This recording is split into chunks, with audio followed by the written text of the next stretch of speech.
Oh, you can see the cloud cover now coming overhead. Wind gusts, we told you, up to 25 miles per hour, but the temperature more than comfortable. 80 degrees as we are ready for the kick here at Sun Life Stadium. Mike Munchak, the second-year head coach of the Tennessee Titans, put on notice this week by his owner, Bud Adams. We'll get into that as the game progresses. And there is Joe Philbin, his counterpart, year one, trying to get this Dolphins franchise back to prominence. Tennessee winning the toss, they defer, and so Miami will receive to start. Spiro Ditas, Steve Tasker, our entire CBS crew with you from Miami. Dolphins at 4-4. Their three-game winning streak snapped last Sunday at the Colts. And we all know what happened to the Titans last Sunday at home to Chicago, a 51-20 drubbing at the hands of Jay Cutler and the Bears. This is Marcus Thigpen on the return. As Miami will start just past their own 20-yard line. So Ryan Tannehill, the 8th overall pick in April's NFL draft, onto the field. He has really limited his mistakes. No interceptions from Tannehill over Miami's last 4 games. A completion percentage of just under 59%. Well, Tannehill last Sunday was good. The only problem was Andrew Luck was great. As the Colts just had the answers down the stretch and won that game. 1st and 10 from the 24. Tannehill has time out of the backfield, finds Reggie Bush, makes the first guy miss, as Reggie usually does. Tackle made finally from the back by Colin McCarthy. Starters up front, Jake Long, the left tackle, 4 Pro Bowls in each of his 4 seasons, but for the first time in his career, Long has looked human of late. Backs and receivers, the #1 target has been Brian Hartline. What a great story he's been. Former 4th-round pick, leads the Dolphins with 41 receptions and better than 660 yards. This will be 2nd and 2 from the 32.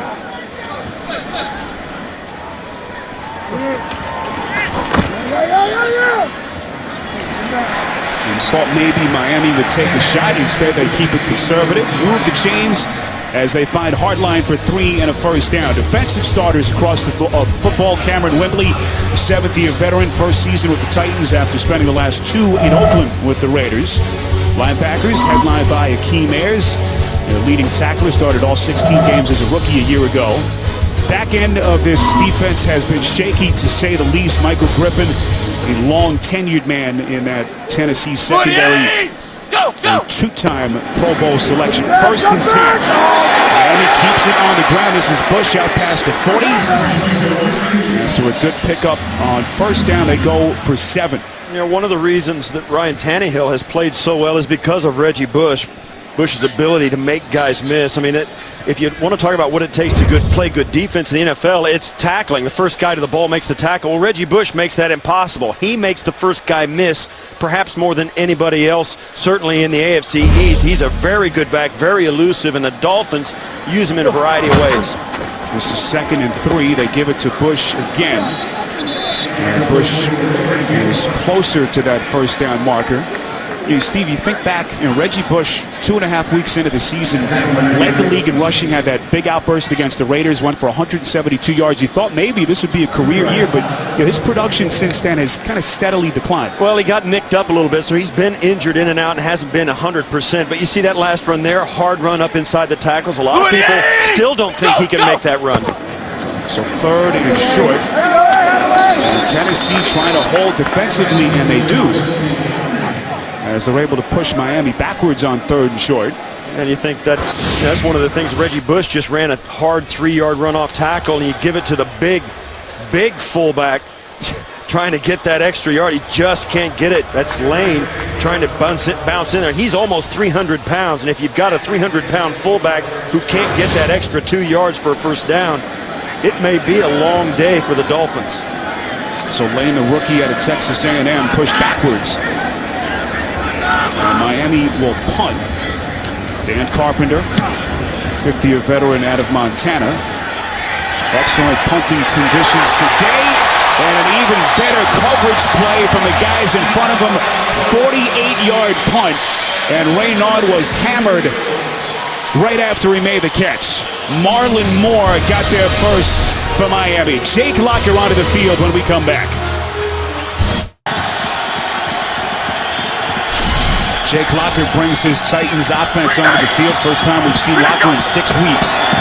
Multiple dislocations of the left shoulder, his non-throwing shoulder, as they keep it on the ground to Chris Johnson on 1st and 10. So Locker onto the field, making just his 10th career appearance and just the 5th start of his brief 2-year career. 63% completion percentage over the first 4 games of the season. Injured the shoulder initially week 1 against Houston, was able to play through it for a couple of weeks, and then week 4 banged it again against the Texans and has been on the shelf since then. This is 2nd and 4. Locker goes play action, able to move well on the run, and he throws it out of bounds. Steve, you wonder what kind of factor that off shoulder will be as we watch him today. Let's take a look at the starters up front. Deuce Latui taking over now. He's the full-time replacement as Leroy Harris went down with a knee injury, placed on IR this week. Backs and receivers, you've already seen Chris Johnson slowly and steadily trying to get back to his form of 2009, that remarkable season of better than 2,000 rush yards as they face a 3rd and 4.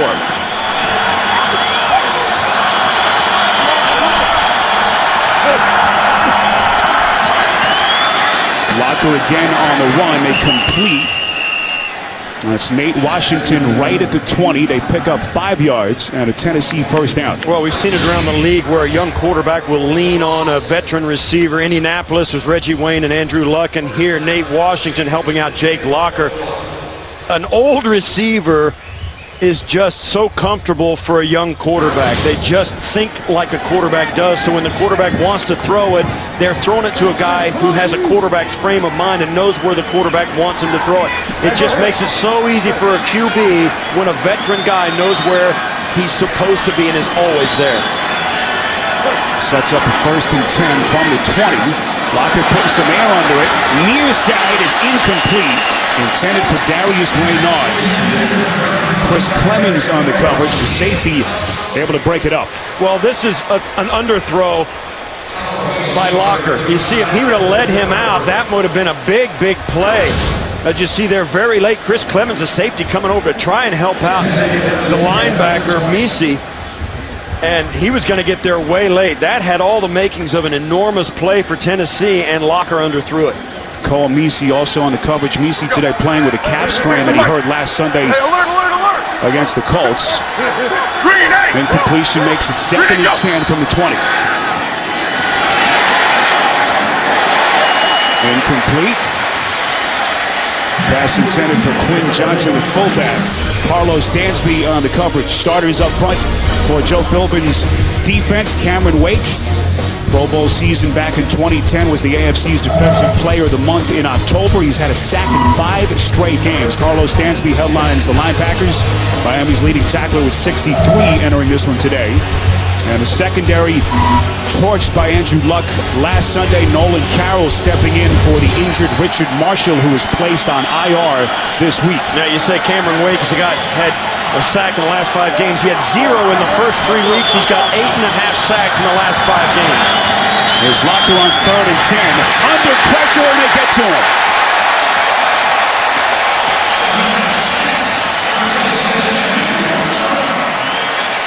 Jimmy Wilson got there first from the Dolphins secondary. Yeah, he came from the outside off the slot receiver, and there's nobody to block him. They sent one more guy than the Tennessee Titans can block. He's going to come from way out here and get there. He's lined up man-to-man on the slot receiver. Locker thinks he's in coverage. He's not. And he comes in untouched on Locker and gets there fast enough to make the sack. Here's Brett Karn, had a rough day last Sunday, had a punt blocked for the first time in his career. Marcus Thigpen watches it take a Titans bounce, out of bounds. That's a poor effort by Thigpen. You got to field that punt. The wind is moving it around, but that's huge in field position. Jimmy Wilson celebrates the sack. That was a 71-yard punt. Timeout. Early stages first quarter, no score between the Dolphins and the Titans. Week 10 Miami at 4-4, trying to get back on track. Their 3-game losing streak snapped at the Colts last Sunday. This is 1st and 10. Tannehill feels the pocket collapse, throws off his back foot. It's caught, but out of bounds. It's Jabbar Gaffney on the reception, so it will be 2nd and 10. Tannehill doing a nice job. I mean, he took a shot at it. It ended up being uncatchable, but, you know, Gaffney is a guy. He's only been a Dolphin since October 28th, so he's starting to work into the lineup and doing some things. But this is, it's a way that one more weapon for Tannehill to use. Go, go! This is Gaffney's just his 5th game with Miami. Bush on 2nd and 10 going nowhere. They dump him for a loss. And so far that front 4 for Tennessee able to hold after a nightmare game last Sunday against Chicago. Yeah, we spoke to Mike Munchak and we asked him, you know, he says, well, there's nothing. He agreed. I mean, they really stunk the joint up in Nashville. He said the players knew it, the coaches knew it. It's one of those games that got out of hand early. At one point, 31-2 in favor of Chicago. 28-2. Chicago had 40 yards of offense, and they were still that far away. 3rd and long on a draw play. Here's Bush finding some open real estate. He's right at the marker. The football comes out late, and they say Tennessee has it. Well, that's what happened to Tennessee last week. They'd make a good play, and the Chicago defense would make an even bigger one. Today, Reggie Bush breaks off a big gain, and Tennessee makes the big play to finish it off, forcing the fumble. Jason McCourty, the man who made the tackle and then jarred it loose on the same play. What a play. And it looked like it was out. Bush was just above the ground when the ball pulled loose by McCourty. Yeah, that's a good fumble. That's a good call by the official right on top of it, and that seems to me a good call. The ball's loose before his behind sits down on the grass, and the Titans are all over it. After you've had a game where you've had 6 turnovers, your defense really wakes up to the fact that that was the difference. This Miami team, Joe Philbin told us, listen, the turnover margin has been just as accurate in our win-loss record as the score has. When we lose the turnover battle, we lose the game.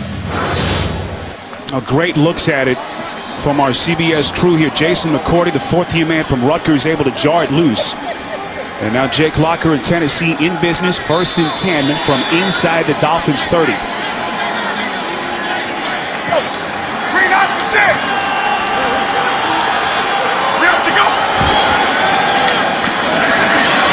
There's Johnson, off the gut, cuts it back, so dangerous in the open field. Inside the 10, Clemmings on the tackle, but Johnson burns him for 21 yards. Yeah, this is a balanced formation. They've got 2 wing backs. The defense doesn't know where the strength of the formation is. They come right towards the camera. Cameron Wake of the Dolphins told us you really have to be so disciplined against Chris Johnson and fight against over-pursuing. He's so fast, the defense thinks they have to run really hard to get there to cut him off. But in essence, they over-pursue and allow him space to go to the other side. This time they fake the draw play. Lockett pump fakes. End zone incomplete. And that's what you want to see from your quarterback, Steve. Not forcing anything, certainly not at this juncture of the field. It'll be 2nd and goal. Absolutely. I mean, that was well defended by the Dolphins. Kendall Wright was in the back of the end zone. He actually fell down trying to break back to the pylon, and that's who Locker was looking for. And once he fell down, he couldn't get back in the play, and it was too late. Locker had to throw it away, but he was looking for Kendall Wright right at the pylon of the end zone. Couldn't find him. Johnson lines up in the backfield, offset eye to the right. This is 2nd and goal. Johnson buried in the backfield. Lost the helmet on the play. Cole Meese on a hard collision for the Dolphins. And it will be 3rd and goal. Well, we spoke about it in the open. This Dolphin defense is really tough to score on when you get down close. They swarmed all over Chris Johnson. He had nowhere to run. They had just gotten burned on a cutback to get them inside the 10-yard line. They were not going to let it happen again. Chris Johnson started to turn up the field and cut back, and it was a Dolphin team meeting. Locker from the gun on 3rd and goal from the 10. Locker end zone, it's caught, touchdown! It's the rookie Kendall Wright from 10 yards out as Tennessee capitalizes on the Bush fumble.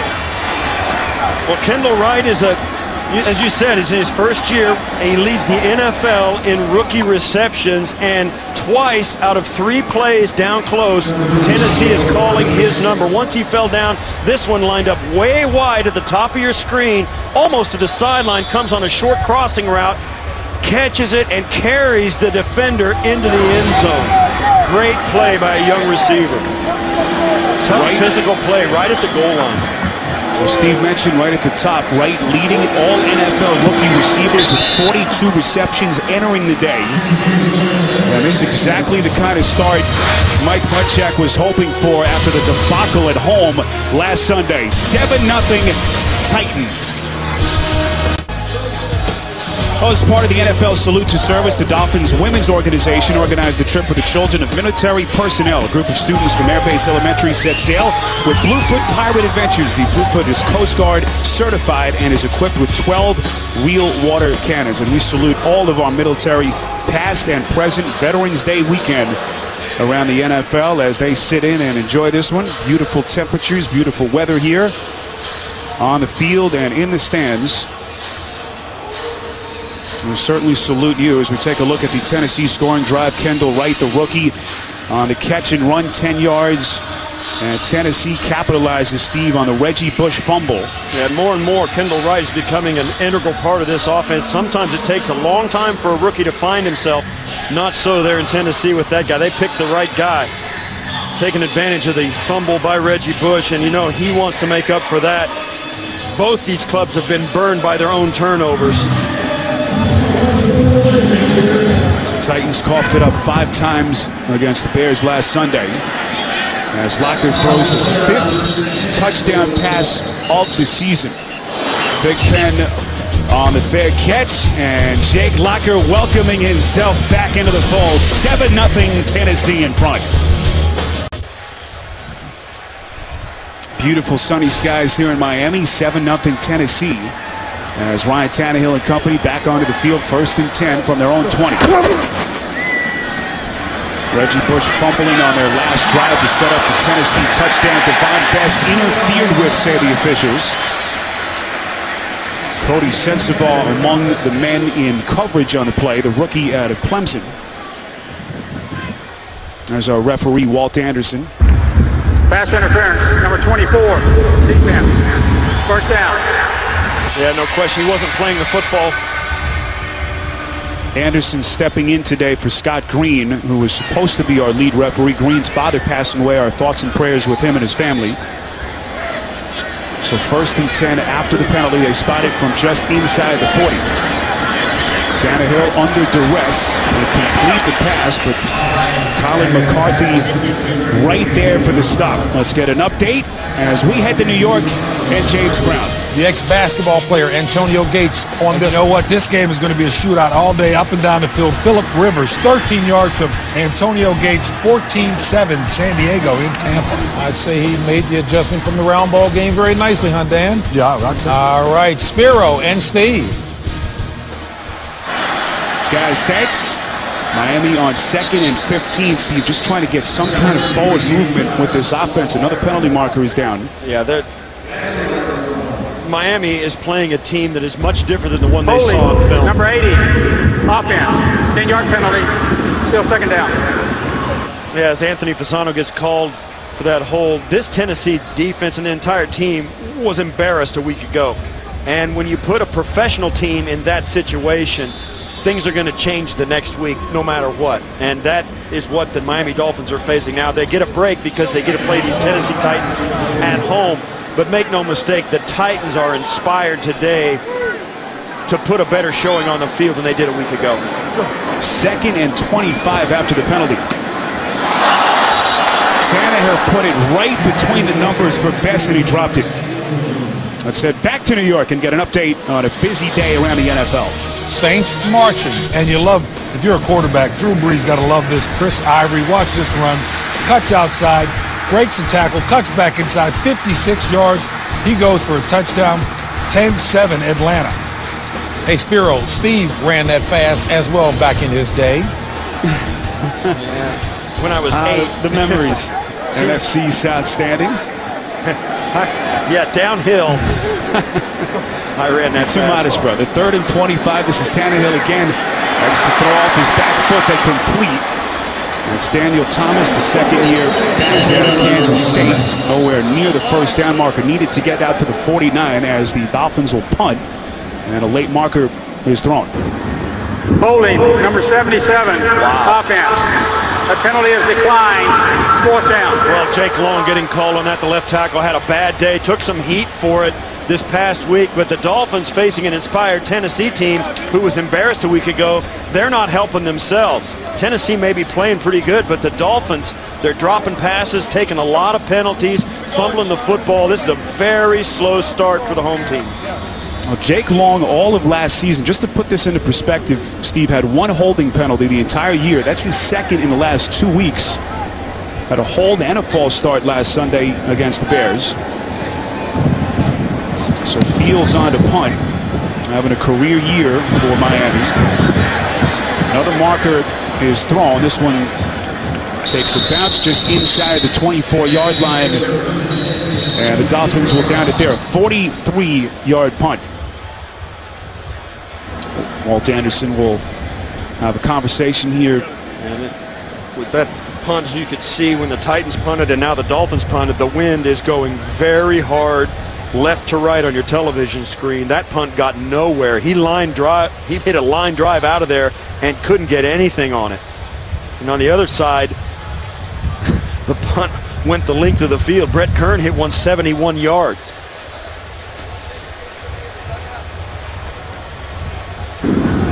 Number 14 of the kicking team went out of bounds on his own. That's a 5-yard penalty. We will enforce that from the previous spot, and we will replay 4th down. And they're going to re-kick it, and that's an option that Tennessee, I think, could have taken the football and declined the penalty. They decided to let them punt it again from 5 yards further back, hoping for better field position. And with the wind in their favor, I think it's a good call by Mike Munchak. So they'll redo it again. Fields back on the field. The 60-year punter leads the NFL with a gross punt average of better than 51 yards per punt. Well, it's 4th and 20, and that'll let you know how things are going offensively for the Dolphins in the early going. 4th and 20.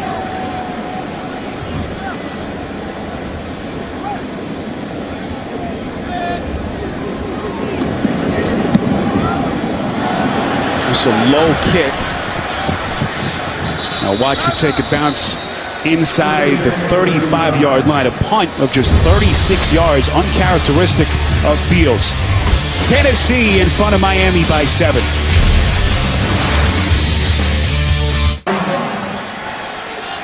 Well, the penalty yards, just as much of the story of the offense so far that we've seen from both teams. 7-0 Tennessee. A Reggie Bush fumble has been the difference. Locker kind of got his feet tangled up. What a recovery on the play. Locker's still going inside Miami territory. Incredible recovery. Sean Smith finally makes the stop as Locker runs for 20. Well, Jake Locker makes chicken salad right here. This looks like an atrocity for Tennessee, and he gets up and decides right away he's getting what he can get, and he almost breaks it for an even bigger play. You see there, I mean, right at that point, this play looked like it was going to be a debacle, and Locker, with the athleticism, makes an enormous play out of it. Wow. It's been the strength of his game. A quarterback who's mobile and can get out and run. Boy, was it on full display on that play. Here's Johnson on 1st and 10. Gets inside the Dolphins 40 for a pickup of 6. Get the latest news, analysis, and predictions from Pat Kerwin, Pete Prisco, and other CBS Sports experts. Watch Pro Football 360 live weekdays 3 Eastern or on demand at cbssports.com/profootball360. You know, you think about that play where Locker was down. He's the only one at that point of the Tennessee Titans who knew that play was going nowhere. So he got up and just knew that because of the timing being all messed up because of his fall down, he just had to take what he could get. Great decision and great execution. Go. 2nd and 4. This is Johnson. Trying to find the seams in that Dolphins defense. Lunges forward for a couple. Tackle made by Cameron Wake. As they run behind David Stewart on the right side of that offensive front. There's Cameron Wake. Had a chance to catch up with him this week. The AFC's Defensive Player of the Month in October. What a run he's been on, Steve, after you mentioned a quiet start. Yeah, he is one of those guys that, you look at him here and he looks like he's a can't-miss guy. Look at that. Since 2009, he's second in the National Football League in sacks. He is a load and can really play. And there were people when he was young told him, there's no way you'll ever make it.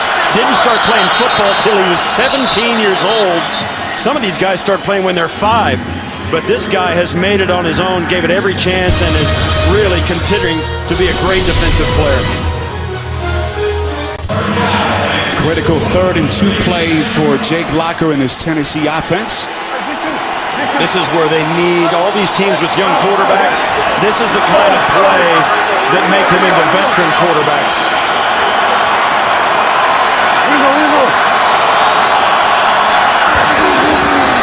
Locker on 3rd and 2 goes sideline. Quick bubbled it. And Kendall Wright nearly made an incredible play. Incomplete, and it will be 4th and short. Mike Munchak motioning the offense to stay on the field. It's a good call. They're kind of in no man's land. They could punt it, but they wouldn't gain all that much. Kenny Britt's got to pull this in. And he almost gets bailed out by Kendall Wright, who comes in to try and clean up on the catch. And you'd think, look at that. That's amazing that he couldn't pick that up. He looks like he pinched it. Oh, man. 4th and 2 as Munchak will roll the dice. Locker eludes the second, has the first down. Second play that Locker makes with his feet. 5 yards and a Titans first down. Well, we spoke to him yesterday and he said, I'll earn respect the more plays that I make.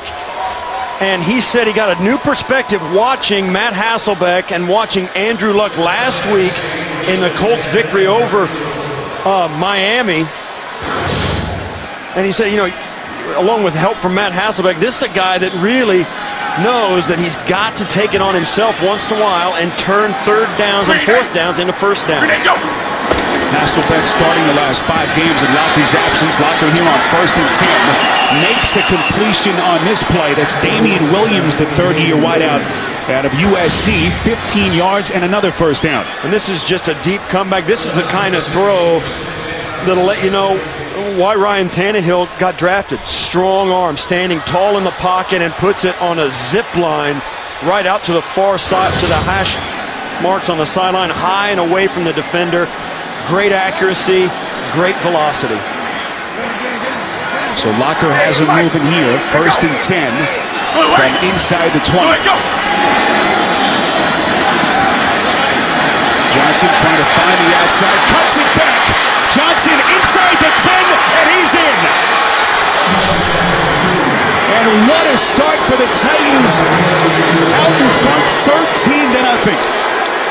Well, you can see that Miami fans are sitting there looking at it. They know that the Dolphin defense had them bottled up. What are you going to do?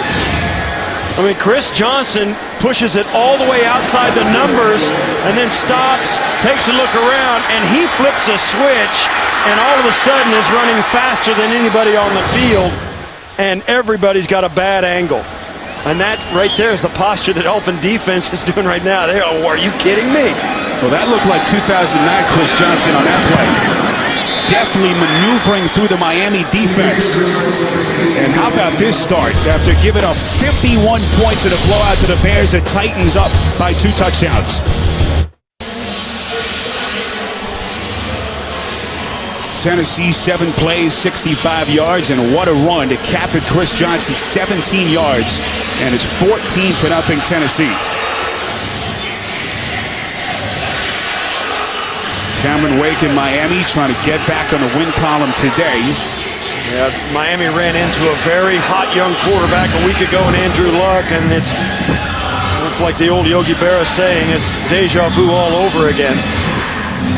Jake Locker making a couple of plays on that drive, one on a 4th down conversion, the other on the first time he dropped back on that drive to put the big play on the board and get him into Dolphin territory. Young quarterback keeping the drive alive to let his star running back get to pay dirt. Locker got the drive moving on that busted play, ran it for 20 yards. And it ends with a 17-yard cutback from Chris Johnson. The defense is going to pursue hard. They're all going to take angles to get out ahead of Chris Johnson so they can cut him off. Well, they do that, but when they get to the outside of the numbers, there's a lot of space to the backside. Right there, you see Tony McDaniel get caught inside, and he gets 1-2 blocks, and then there's just so much space, and he is so fast, they're not going to get there in time to cut him off from the end zone. So Ryan Tannehill and the Dolphins are trying to answer 1st and 10 from their own 20. Tannehill completes, finds Hartline. Hartline about a yard or two short of the first down. Let's get an update. Denver, Carolina. JB and Dan. Spiro, a painful highlight for Dan Marino. Peyton Manning 10-yard touchdown to Brandon Stokely. That ties Dan Marino for second all-time with 420 touchdowns. I don't know what else to say. Spiro and Steve, he said he was going to do that in the third person. It shouldn't hurt that bad. Spiro and Steve. Listen, there's going to be guys with grandkids that are still breaking Dan Marino's records. 2nd and 1, Miami looking for a big one to the outside. That's the rookie Lamar Miller. Local kid out of Miami. Start here at the high school level at Miami Killian High. It took him with a 4th-round selection. Injured Tennessee defender on the field. As the final seconds come off the clock here, 9-yard run by Miller. As now the Titans training staff tending to their injured player. That's McCarthy. That's Colin McCarthy. He's had a high ankle sprain. He's been in and out of the lineup, and that is not a good sign. McCarthy, the former star here with the Miami Hurricanes, his first appearance here as a pro. I've seen him move his feet, and you see there he's breathing heavily.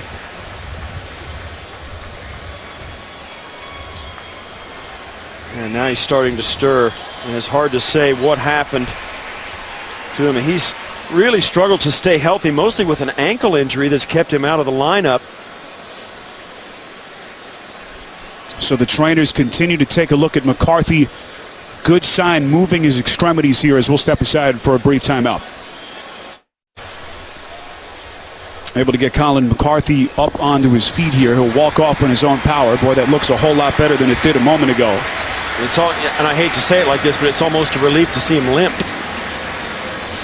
I don't know, no telling what, but looked like he was almost just so still. Right here. And watch as the play progressive. We'll see what happens down inside.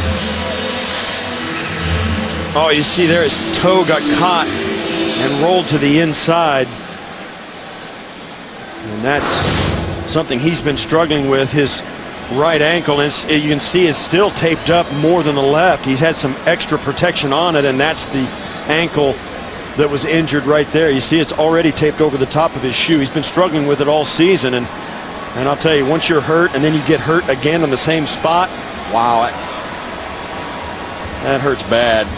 McCarthy hurt the ankle initially on opening day. He's been in and out of the lineup. It's forced him to miss 4 games so far this season. What a start for the Titans, 14-0 lead as we reach the end of the first quarter. We'll return to Miami after these messages. You're watching the NFL on CBS, home of Super Bowl 47. 14-0 Tennessee in front. Certainly a surprising start for many after the way the Titans were handled by the Bears last Sunday. 1st and 10 for Tannehill, nearly picked. Not sure where Tannehill was going with that throw. It'll be 2nd and 10. Alteron Werner nearly had the interception. Now he's right there. Tannehill leads Gaffney in. And that's a receiver who just hasn't been there enough. Tannehill thinking Gaffney's going to go ahead and come across the face of Werner, and he just stops, hoping the ball's behind him, but it's already in the air. Verner dropped a room service interception. Right here. Lamar Miller comes onto the field, lines up next to Tannehill, who will work from the gun on 2nd and 10. Tannehill throws a strike to Hartline. Tackle made by McCourty after a pickup of 9. In honor of Veterans Day, for every point scored during the NFL's Salute to Service games, the league will donate $100 to each of its nonprofit partners, the Pat Tillman Foundation, USO, and Wounded Warrior Project. To join the salute, learn more, visit NFL.com/salute.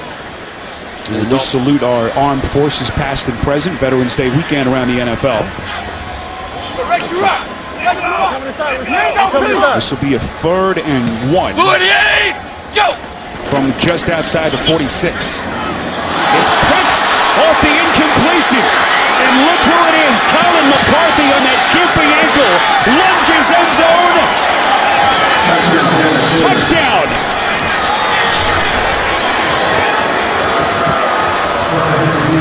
It looked like Akeem Ayers got a tip on that pass out of the backfield, and it went right into the breadbasket of Colin McCarthy, who's back into the game at inside linebacker after having been helped up.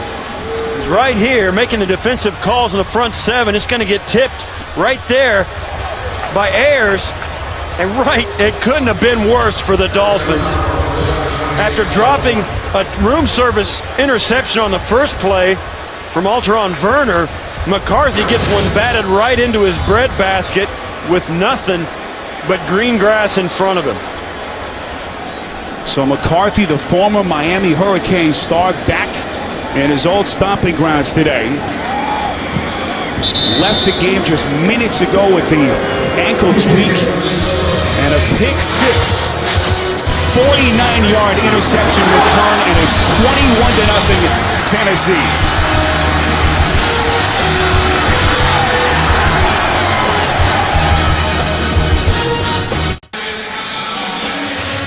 This has been a shocking turnaround from what we saw from Mike Munchak's team last Sunday. Gave up 31 in the first half to the Bears, and they're up 21-0 here early in the second quarter. And Mike Munchak and Joe Philbin, both head coaches, will tell you, turnovers, 2 turnovers for the Dolphins led to 14 points, one on a pick 6, the other on a short field, and the Titans go up 21-0.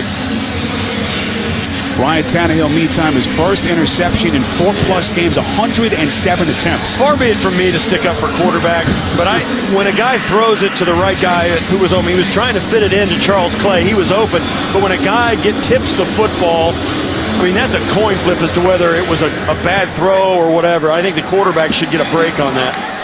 Rob Baronis boots it through the end zone. Thigpen watches it sail through. It was Akeem Ayers who made the deflection, and then McCarthy punched it in from 49 yards. Well, Akeem Ayers is on coverage at Anthony Fasano, so if Anthony Fasano releases, he's got him. So he doesn't rush the passer just in case. That's why he's in the throwing lane. Anthony Fasano held in to protect the guy covering him man-to-man. Akeem Ayers ends up right in front of him in the throwing lane, and because they had to keep extra protectors in, the Dolphins had an extra guy there to bat that pass, and Akeem Ayers right into the breadbasket of McCarthy. So Miami living through a similar nightmare to the one that the Titans were experiencing last Sunday. This is a Miami team that's still in the thick of the race in the AFC East. They're right there, just a game back of the Patriots. This is a terrible start. Absolutely. Miami is a good football team. They're 3 plays away from being 7-1. They had room service interceptions they dropped a week ago. They had a Hail Mary pass from Andrew Luck that was caught between 2 defenders. I mean, this is a team that has had a lot of opportunities and just has come up short time and again.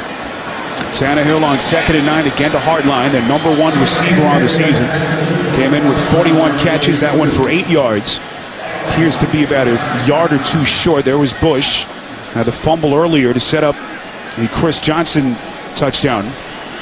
And that was the thing that started the downhill slide. The Dolphins, though, I mean, they've got to kind of settle down, start running their offense. A lot of football left in this game. No reason to do something different than who you are if you're the Dolphins. Just play better. We've seen Thomas for Bush since the Bush fumble. This is 3rd and 1. Tannehill going in zone. He has Gaffney for the first down. pickup of 10 yards. That was Varner on the coverage. Well, there's no question Gaffney is becoming a bigger part of this offense. I mean, as we mentioned, only a member of the team since late October, getting just enough work to make that defense play honest. Gaffney, a surprise cut by the Patriots before the season. Excellent hookup by Tannehill and Hartline, and they say that he was inbounds. McCourty was there. 13 yards and another Miami first down. Well, you're right. McCourty was there. Hartline pulls it in. Great throw, accurately on the sideline. Hartline, toe touch and a toe drag, and McCourty well defended. I mean, it's a great throw and a great catch. Hard to criticize McCourty on that. Hardline, 5 catches, 42 yards so far. Over the middle, they go to the tight end, Fasano. Yeah, this drive, you know why Ryan Tannehill has got the Dolphins fans feeling a great sense of hope. He's spreading the football all over, making quick, hard, decisive decisions and hard throws, and moving this team really well. I mean, this is why there's a bright future here in Miami. They've been looking for their long-term quarterback here since 1999. Inside the 30, Tennessee trying to charge loose. That's Charles Clay, the tight end. And finally, Miami getting the chains moving now. Huge pickup as we head back to New York and get an update. James Brown and Dan Marino. Brees trying single-handedly. Yes, to bring his team back. Drew Brees to Jimmy Graham, extending his own record of 52 straight games with a touchdown, 14-10, New Orleans up. Steve Tasker, you were right about Dan Marino. He had 3,000 records. They will be trying to break him for the next 30 years. Spiro and Steve. There'll never be another Dan Marino. That's a double-edged sword, I think. Good. Miami, here's Thomas up the gut. Exactly the kind of drive they were hoping for. Michael Griffin with the touchdown-saving tackle. A penalty marker is down. That's way back at the line of scrimmage. I think this might be on Richie Incognito. Got mixed up with Colin McCarthy. Thomas ran it for 14 yards. Walt Anderson conversing with his officials. And the Dolphins are walking backwards. Interesting on this drive, the Dolphins have gone a little bit of no huddle. And it really picked up the pace, and they're having some progress. They're looking as good as they have all day. I think they'll stay with it, although for a moment it looked like Tannehill lost the headset. The radio went out, and that took the air out of their balloon for a moment. There are fouls by both teams. Offsides, number 95, defense. After the play, personal foul, unnecessary roughness, number 68, offense. By rule, the 15-yard penalty will be enforced from the previous spot. It'll be first down, Miami. Well, Richie Incognito, who in some polls was voted the second dirtiest behind Ndamukong Suh. Right. And it's, I don't know what it says, but it seems like when you hear about what he says, it's almost like it's a badge of honor for him. Yeah. He has no problem with it. He is a tough, hard-nosed football player and has found a home here in Miami. I mean, he struggles with Buffalo, he's with St. Louis, but he's a player with some ability, if not an offensive lineman's calm mentality that you usually see. This guy's a fighter. Incognito, that was great news for him. He sent out a tweet thanking his parents for all they've done in building a tough football player, as he put it. This is 1st and 25 after the penalty. Incomplete pass, first incompletion for Tannehill on the drive. He's now 5 of 6. Pressure by Senderick Marks up the gut. Yeah, it was a good decision by Tannehill, and right when he needed to step up and throw it, you saw it. Senderick Marks showed up, and he couldn't do it, so he had to retreat. And by that time, there was more pressure up the field, and he just had it. It was the right decision to get rid of that football, so Morgan or Marks didn't get the sack. 2nd and 25 over the middle. It's complete to Bess. Bess has been so good for this team on 3rd downs. Goes for 11 there. Tackle made by McCarthy. And that's a smart play by Tannehill and the Dolphins. Good play call. You're not trying to get all of the 3rd or 2nd and enormously long in one play, but you do want to get about half of it, which is what Devon Bess did right there. We should point out Dan Carpenter was hitting him from 60 yards during the pregame warm-ups today. And this is 3rd and 14 from the 32. Little screen pass for Thomas. They'll drag him down from the back. Thomas needing to get to inside the 19. He's a couple of yards short. Akeem Ayers among They're the thinking about tacklers. it. They're thinking about it. Yeah, they're going to go for 3. Joe Philbin was thinking about maybe going for it on 4th, but it's 4th and about 4 yards, and that's a big ask for an offense that hasn't had much success up until this drive. They did almost overcome a 2nd and 25, but to get a 4th and 4 when you really, really want to get some points out of this drive, I think it's the right move to take the field goal. This will be Carpenter from 40. I told you about the wind gust. The play clock expires, it looked like, before the snap. Joe Philbin arguing that a timeout was taken before the play clock. I don't see a flag. Yep, they got Now the they timeout. will give him the timeout, so they'll pick up the penalty marker. George timeout. Miami. 30-second timeout. Well, unfortunately, an offensive lineman for the Dolphins was late getting out there, which is why they got caught, and it was Jake Long.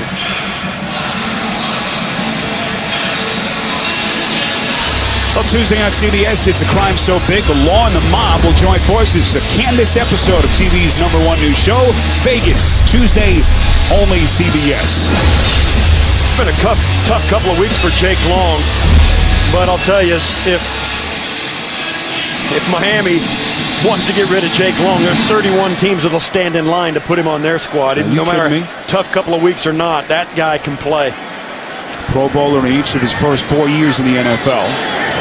So Carpenter on for the 40-yard field goal. Miami finally able to get some points on the board in what has been a nightmare first half so far here at Sun Life Stadium. 21-3 Tennessee.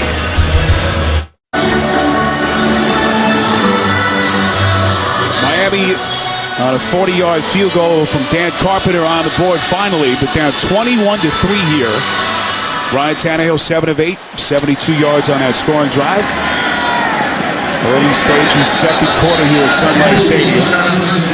And so far, the story has been 2 Miami turnovers. They start with Reggie Bush.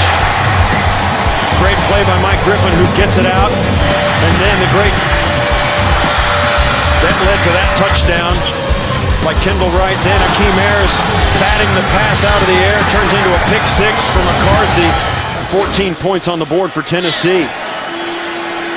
We have yet to see Reggie Bush since that fumble. As Jake Locker back onto the field, 1st and 10 from the 20.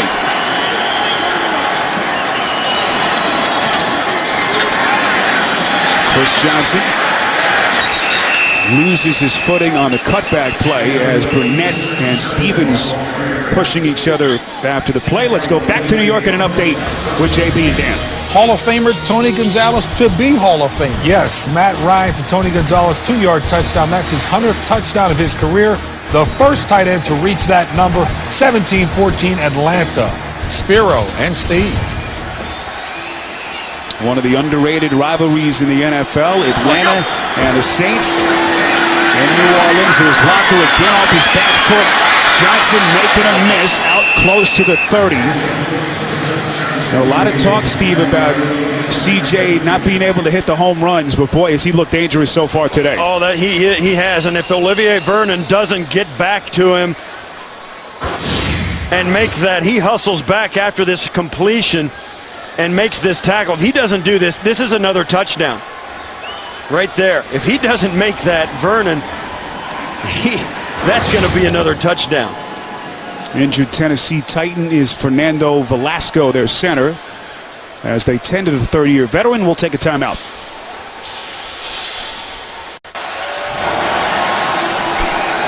Third and 1 after the injury timeout. Locker trying to make it happen with his legs, and he does it again.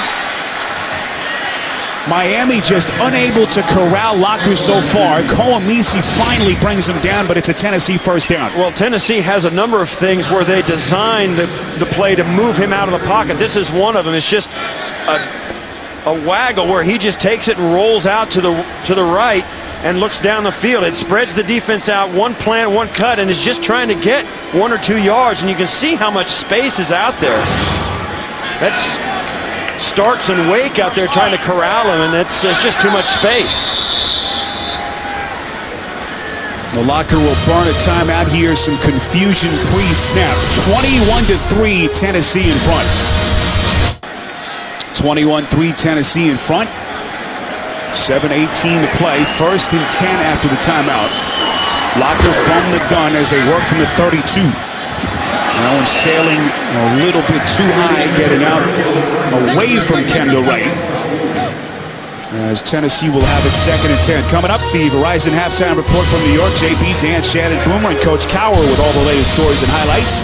It's all coming up on the Verizon halftime report minutes from now. Spiro Ditas, Steve Tasker, our entire CBS crew from MetLife Stadium, actually Sun Life Stadium, beg your pardon, here in Miami.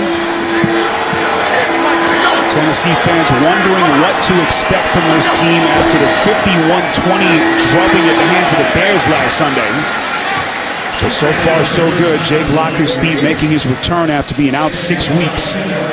They jump out to a 21-0 lead, and here they are, up 18 points. And this is a guy that had problems and still does with a shoulder, his left shoulder there, as it dislocates on it.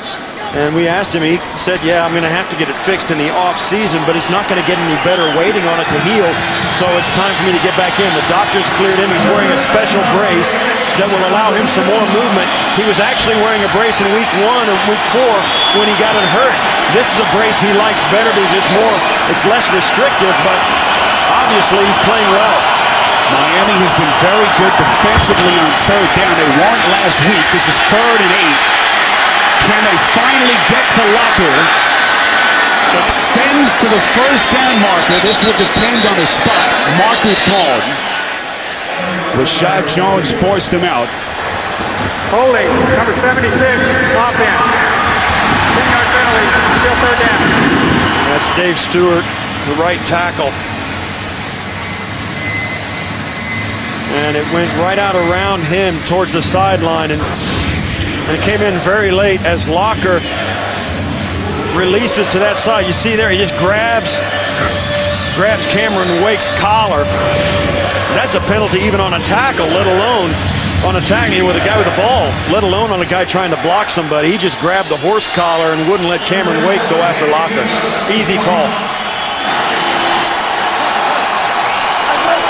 So after the penalty, 3rd and 18. They spotted at the 25.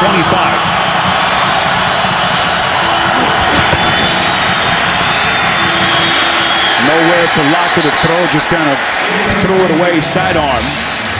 Pressure from Cameron Wake, and Tennessee will punt. Trying to develop a screen pass to Chris Johnson. It's a safe thing when you're up 21-3 and you get a 3rd down and 15. Punting it away is not the worst thing. They want to make a nice, easy completion to Chris Johnson. Maybe they get a home run if he breaks a tackle or if it develops the way they wanted to, but Miami was all over it. Jake Locker did the exact right thing. Throw it in the dirt and just punt it. Brett Kern on the punt. Marcus Thigpen standing and now backpedaling. He'll field from his own 24. Thigpen breaks one tackle up the sideline, forced out of bounds. Late marker thrown on the Tennessee side of the field. 50-yard punt, 17 yards on the return. This might have been it might have been a crackback block. Here in the return, blocking the back, number 27, receiving team. 10-yard penalty from the spot of the foul. 1st down, timeout. Jimmy Wilson on the penalty will get a timeout. Dolphins offense onto the field as we take a look at this week's task force. Well, one of the reasons Ryan Tannehill has been able to develop him someplace so solidly is the concepts they're using. A little play action gives him plenty of time and protection to throw the football on rhythm, and there's not much reading of the defense. Just hit the guy who's going deep. Other plays like that have allowed him to cut down on his turnovers and really help this team play solid, consistent football. Tannehill, the 8th overall pick in the NFL draft. Lamar Miller. So, Steve, we still have not seen Reggie Bush since the fumble back in the first quarter. Yeah, and I don't think there's any question that's a message. Joe Philbin has told his team and illustrated to them that when they lose the turnover battle, they lose games, and turnovers aren't going to be tolerated. This is 2nd and 10. Tannehill lost the football. It's picked up by the center, Mike Pouncey.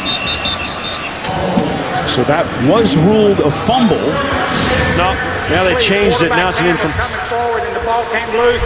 Incomplete pass. 3rd He down. may have pulled it back, but the call on the field is an incompletion. Derek Morgan and Cameron Rimbley were both there. Yeah, no question. He wanted to change his mind and not throw that, and then the ball came loose after that. But that's, I think, a good call. His hand was going forward. The ball came out, and they called the play dead. Tannehill from the gun on 3rd and 10. This is Miller. Needed to get to the 40s, about 3 yards short.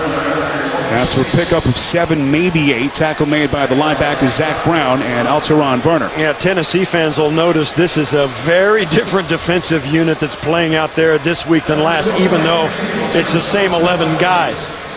Covering up everything.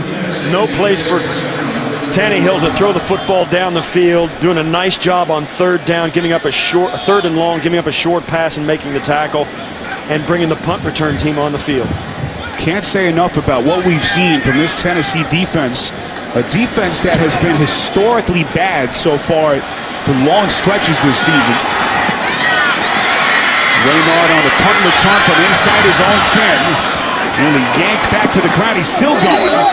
Now past the 30. Excellent return by Darius Raynard. 54-yard punt and 22 yards on the return. Tomorrow, 2 broke girls find the sweetest thing possible in a candy store on a new episode. Tomorrow, only CBS. That was a great punt return by Raynard.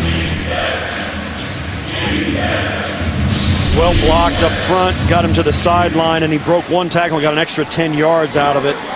Tremendous job on special teams. Yeah, come on. Let's go. 21-3 Titans. This is 1st and 10. Locker's pass nearly picked. Excellent play by the defender. That was Carlos Dansby on the coverage. Dansby, a guy who's really a tackling machine. Ended last year with over 100 tackles, on pace for 120 this year, and then in coverage, wow. That was great job undercutting the route by Cook to almost pull that in. I mean, offensive players used to tease defensive guys. The reason they're over there is because they cannot catch. But I'll tell you what, Dansby, great coverage there for a guy who's a tackler. Dansby, Miami's leading tackler, 63 coming into today. Keep it on the ground on 2nd and 10. It's also a great job by the defensive coordinator, Kevin Coyle of the Dolphins. You'd think that a guy like Dansby would be, in cover, in pass rush, trying to get to the football. Today, look at that. For the season, they're giving up 84 yards a game, and today they've already given up 85. They're now trying to change things up to confuse Jake Locker in the backfield. Huge 3rd and 7 plays. We come up on 3 minutes left before halftime. Locker throws incomplete.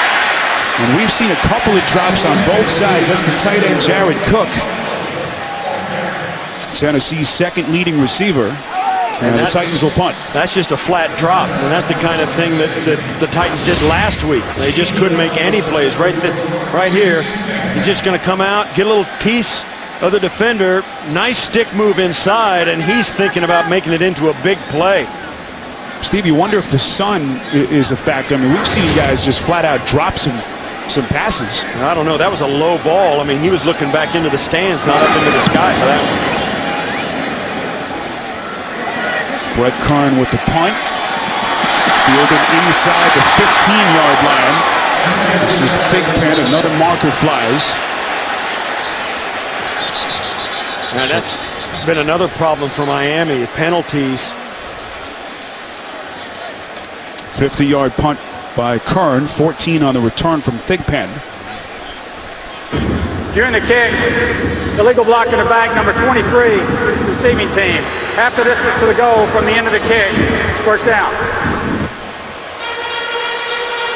Newly acquired Brian McCann for the Dolphins. McCann signed this week as Dolphins continue to deal with some injuries in the secondary.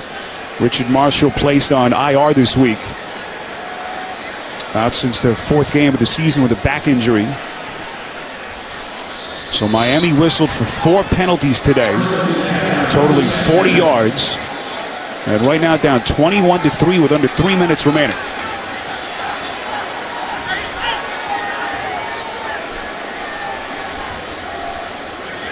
So Reggie Bush still on the sideline. Daniel Thomas out past the 10. That was a good hard run up off the left side of the offensive line. And I think they're doing exactly what they need to do with almost 3 minutes. They're going to let Ryan Tannehill run this football. If they get a shot, get out of the shadow of their own end zone, then they can start taking some shots down the field. But when you're inside your 10-yard line, you're certainly not going to have him drop back when you're trailing by 18 points. If they get out here and have some success here, then as the half winds down, they'll go for it. Miami with 1 timeout left. They get the 2-minute warning here in a couple of seconds. 2nd and 4 from the 14. Woody, go, go! There's Thomas again. There's 1, maybe 2. Fans don't like it, as Joe Philbin will keep it conservative here as we reach the 2-minute warning in Miami. Surprising first half so far. Reggie Bush, with a critical fumble in the first quarter, hasn't been on the field since. A spectator here. Dolphins 1-7 on 3rd downs. This is 3rd and 1.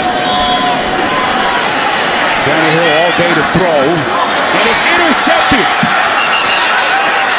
Picked off by Akeem Ayers. 2nd pick for Tannehill today. Well, Akeem Ayers was in a hand fight with Fasano, and it was a 50-50 football that Ayers came up with. He just out-battled Fasano for the ball. Watch as they come off. We saw it earlier, the 2 of them. Ayers, nice release by Fasano. He's gotten loose. He little hookup, and Ayers is right in front of him. Turns around, and yeah, Ayers was all over Fasano, no question. They were standing there together, and as Ayers turned around, if he's playing the football, which he was when it was thrown, that's perfectly legal. That's not interference. But they were tied up before that ball was thrown. Ayers had the tip on the McCarthy pick 6 earlier, and comes up with the INT there, and Miami's nightmare first half continues. Fasano just running the button hook, turns around, and Ayers is between him and the quarterback, tries to fit it in with a big hard throw, and Fasano can't come up with it.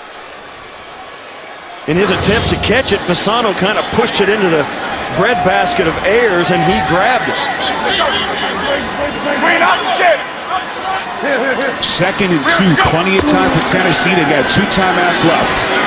Johnson trying to cut it back. He's buried in the backfield. Chris Clemens leading the charge for Miami. They're giving him forward progress at the 19, which is charitable because he was trying to fight for yards all the way back at the 22-yard line when the play was blown dead. Nevertheless, it'll bring up a 3rd and about 6 for Tennessee, and I think they've been a little bit conservative on this, and you look at, that's just, you're not going to win when you're minus on the turnovers. 3rd and 6 after the loss of 3 by Johnson. Whistles before the snap, as Miami will take a timeout. That'll be their final timeout. Titans still with 2 left here, 36 seconds remaining.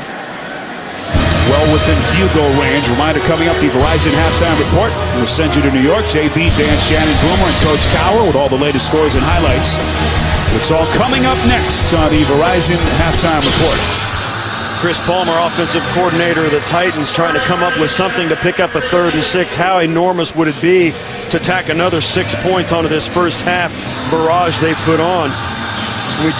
We spoke to head coach Mike Munchak. He says, we just want to play a game like we're capable of. No question they fell on their face last week at home against Chicago. That game got out of hand. And no question Chicago's a very good football team. But Mike Munchak has confidence in his players and his coach's ability, but they have not put it together yet until this first half.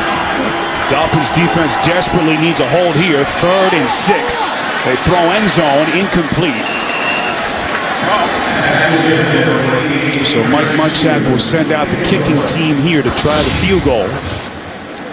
Once again, the Titans move Jake Locker out this time to the left of the formation. Stevens taking the corner route, covered over the top by Clemens, and then Locker just doesn't want to. He just saw a tight throw from Tannehill get picked off. He throws that one where nobody's going to catch it.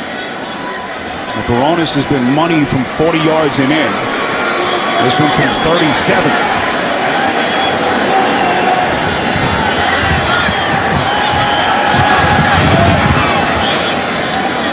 And he is perfect. Akeem Ayers with his first career interception, setting up the field goal, and Mike Munchak's Tennessee Titans dominant so far, out in front by 3 touchdowns. Nobody knows the game quite like a quarterback. Break down all the NFL action on NFL Monday QB tomorrow at 6:30 Eastern, only on CBS Sports Network, the 24-hour home of CBS Sports. Well, understandable to see Joe Philbin a little hot under the collar so far. I don't think anyone saw this coming. Certainly not after what happened in Nashville last Sunday against Chicago. It's the one thing you can't predict is turnovers. You can predict an offense playing well or a defense playing well, but you can't predict how many times a team is going to turn it over. Jerry Gray, one of the people in this coaching staff for the Titans that got an earful from owner Bud Adams about taking the whole organization to task about how they played last week, and Jerry Gray putting his defense out there, calling a great game for the Titans on that side of the football. And Chris Palmer with Jake Locker back in at quarterback. Locker won the starting job out of training camp, then was hurt, as we've been talking about. Moving him around, and he's making plays also to make the Tennessee Titans 3 touchdowns up as the first half closes. Bud Adams, the 89-year-old owner, said that his franchise put forth the worst effort that he could remember in a home game. Said that they were grossly outcoached, grossly outplayed. Actually left that game in the 3rd quarter to fly back home to Houston. But boy, he should challenge his coaches and players every week. What a turnaround so far in this game. Absolutely, and for me, we spoke to Mike Munchak, and I was years ago was a teammate of Mike Munchak's and a couple of guys on his staff, and he didn't have to say that to those guys. They knew what they were up against. They were as unhappy as anybody else with their performance last week. They were determined to make a difference this week, and the players are the same way. Nobody wants to get embarrassed in the NFL, and this is what happens when a team like Tennessee gets a week to turn it around with that kind of motivation. The Dolphins booed off the field here by the hometown fans in Miami. That's the end of the first half. Tennessee 24, Miami 3. We'll send you to New York. You're watching the NFL on CBS, home of Super Bowl 47.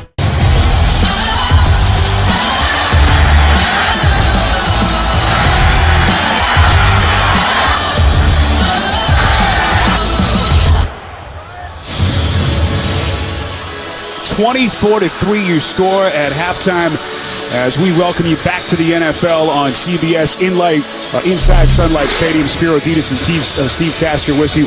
So much to talk about in the first half. People left this Titans team, Steve, dead in the water after what happened last Sunday in Nashville. They lose 51-20. What a turnaround. This is unbelievable. Give them some credit. They came out and really put a firestorm on the Miami Dolphins. Now, the Dolphins helped them with penalties and drop passes and the fumbles and turnovers, but the Titans have been all over them. They've played very hard. They've been in the right position. They have not made mistakes. You see here Akeem Ayers keeping his antenna up, just getting in the passing lane. And when you play hard and you play smart, good things happen. That's a tipped pass. It's fortunate, no question. But the Titans turn it into a touchdown. And you look at the statistics, the rushing yards are there. The passing yards are not there for the Titans. Only 31 passing yards, and that turnover, -3 on the turnovers. That's the difference. 17 points off of those turnovers, and Miami can go into their locker room at halftime and just say, you know, if we play better, we're going to be better. But, you know, the Titans, to their credit, have bounced back in an enormous way, which they needed to do after last week. And after a slow start, the Dolphins had trouble turning it back on. The penalties killed them, and the turnovers obviously were the story. Reggie Bush fumble in the first quarter at around the 8-minute mark was the first big swing. It gave the Titans a short field. Chris Johnson punched it in on his 17-yard touchdown. And then a couple of Ryan Tannehill interceptions. One returned by Colin McCarthy, as you saw, 49 yards for the touchdown. And Akeem Ayers with his first career pick. And that's where we stand, 24-3. And now to make matters worse, the Titans with the football to start the second half. Darius Raynaud up past the 10. Takes on a bevy of tacklers at the 15-yard line as Jake Locker onto the field, and he has given his team, Steve, a shot in the arm. Well, and the thing about it is, he's made some good throws, no question, but only 31 yards passing. You see there, these are the plays that have set him apart. Turned a catastrophe into a positive, converted a short third down right there with his legs. Those are the plays he has made, plus other plays that you won't see in a highlight film, throwaways when there was nothing there to be had that let his team punt it away. On 1st and 10, Chris Johnson. Johnson 60 yards in the first half. We did mention at the top that Jake Locker, who was out for the last 6 weeks, is wearing a different brace on that shoulder, his left shoulder that he dislocated twice early in the season. This one gives him more multi-directional support, Steve, and so far he's looked awfully comfortable. Yeah, his shoulder's not going to get better during this season. It's going to be like, you know, luggage that he carries around with him. He's not going to be able to forget about it. But he is able to play. It doesn't bother him. He's pain-free even in practice. So until he has another setback, he's going to be the quarterback. Second and short. The other thing to keep in mind is that this Miami defense has not allowed a 100-yard rusher in 22 games. Chris Johnson so far at 69 for the day. And this is a tough Miami team to run the football on, even though they've started to give up some yards in recent weeks. Look at that. This is really impressive. They're first by a long shot. They are really playing run defense extremely well, and yet today, because of turnovers and some things that were out of their control, they're on the wrong end of this game. Johnson in the backfield. They go to the fullback on 3rd and 1. This is Quinn Johnson, the 4th-year man out of LSU. And Tennessee with a first down run. Yeah, and that's how you get a first down with your fullback. Watch the tight ball control and the ball handling. Locker takes a reverse pivot out and still gets around and puts it right in the breadbasket of Johnson, and he keeps his feet churning and spins and falls forward for the first. 6'1", 263 pounds. If Quinn Johnson gets his body weight forward, I'm not sure how you bring him down for a loss. Chris Johnson back onto the field. This is 1st and 10 from the 26. Locker over the middle, incomplete. One of the few poor throws he's made today. Sean Smith on the coverage. The intended receiver was Washington. Now, he doesn't step into this throw, and you can tell there's not much velocity. He kind of throws it off his tiptoes. Nate Washington, that in the NFL is wide open, and that's behind him and short. Locker starts to step into it, and right there, can't step into it. Incompletion sets up a 2nd and 10. Early stages, second half. Tennessee trying to build on his 24-3 lead. Pass complete to the tight end Stevens. Close to the 35 after a pickup of 8. Will set up his 3rd and short. And for me, this is a drive that's all about Jake Locker. You got a 3-touchdown lead. You come out of halftime, make some adjustments. Your idea now is to make first downs and wear out the Miami Dolphins. Just take away every scrap of hope that they have just by staying on the football field. Who cares if you score another touchdown? As long as you have the football, they cannot win. Locker on 3rd and 2. It's caught Kenny Britt, who's had a quiet day, had to drop in the first half. A good opening drive. Kenny Britt, who's had a quiet day, had to drop in the first half. A good opening drive here to the second half. As Tennessee will have it 1st and 10. Yeah, Kenny Britt, who was such a force last year early in the season, had the knee injury, came back, had to have a second surgery with a bone chip in his knee, then came back. Then after he came back from that, had the other knee get injured. Just the guy's just had trouble staying healthy over the last 12 months.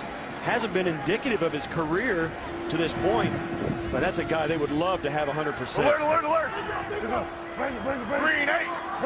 Green 8, go. Johnson, a long setback on 1st and 10. Cut back out to the 45. We spoke to Kenny Britt yesterday. You know, you rarely will talk to an NFL player, certainly a guy who's been a star, readily admit that there were moments where he kind of second-guessed whether he would ever get back to his old form. Yeah, it really shook his confidence, particularly, you know, when you get into there and you have to have a second surgery and you've worked so hard to get back. But he confided in us today, you know, he really has worked extremely hard. The strength conditioning coach, Steve Watterson, he gave a lot of credit to. And, you know, Watterson is a guy who's appropriately maniacal in his rehab techniques.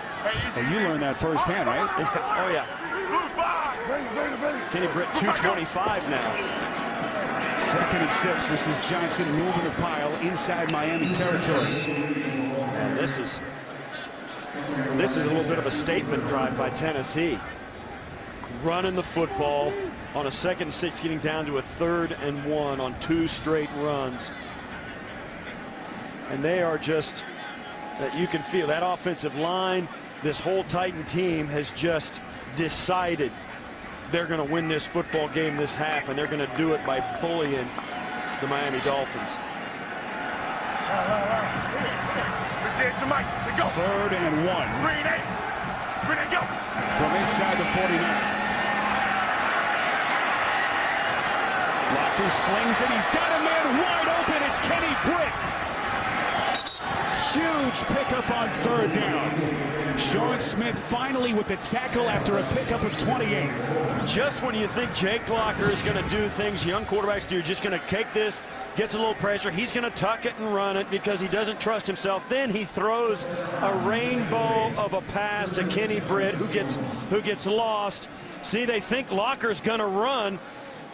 Sean Smith takes a couple of steps toward Locker, thinking he's going to have to come up and make the tackle, and Locker double crosses him and throws it to Britt. Great play by Locker, and perfectly timed given what he's done thus far in this game. First time we've seen Jamie Harper in relief of Chris Johnson. Here he is on 1st and 10. Upended inside the 20. Rashad Jones, the 3rd-year defender out of Georgia, on the stop with a pickup of 5. That was a nice hard tackle, but you're right, it's a pickup of 5. And Tennessee has come out invigorated, and Miami comes out looking like this game's already over. After not giving up a 100-yard rusher for 22 games, Miami looks determined to do it today. This is a drive that started back at their own 15-yard line. They've got 10 plays so far. And that time they're going backwards. As Harper, there's a fumble on the play. Still no signal yet. They called him down by contact. Jared Odrick, the man who fell on the football. Looks like Harper is hurt. Harper got twisted around here by Odrick. You see here as he gets rolled right there, and that now the wrist is part of the hand. That to me is a fumble. You see the ball come down and it comes loose as his hand hits the back of his hand and wrist hit the ground, but because he was called down by contact, that's not going to be reviewable. So a tough break for Miami. 3rd and 10, and now Philbin will throw the challenge flag. Now this is interesting because if he was called down by contact, it'll be up to the officials. We'll see what happens. Officials will come over here and explain the situation to Philbin. Steve, I think you're right. I don't think that's a play that you can challenge. Well, the rule says that if his hand comes down, that should have been a fumble to me. It's not a reviewable See, it's not. And that is a squasher for the Miami Dolphins, because to me that's a fumble outright, and that should be going the other way. And Miami cannot catch a break. They just sent out, and the NFL sends out these videos. That exact play was on the officiating video, and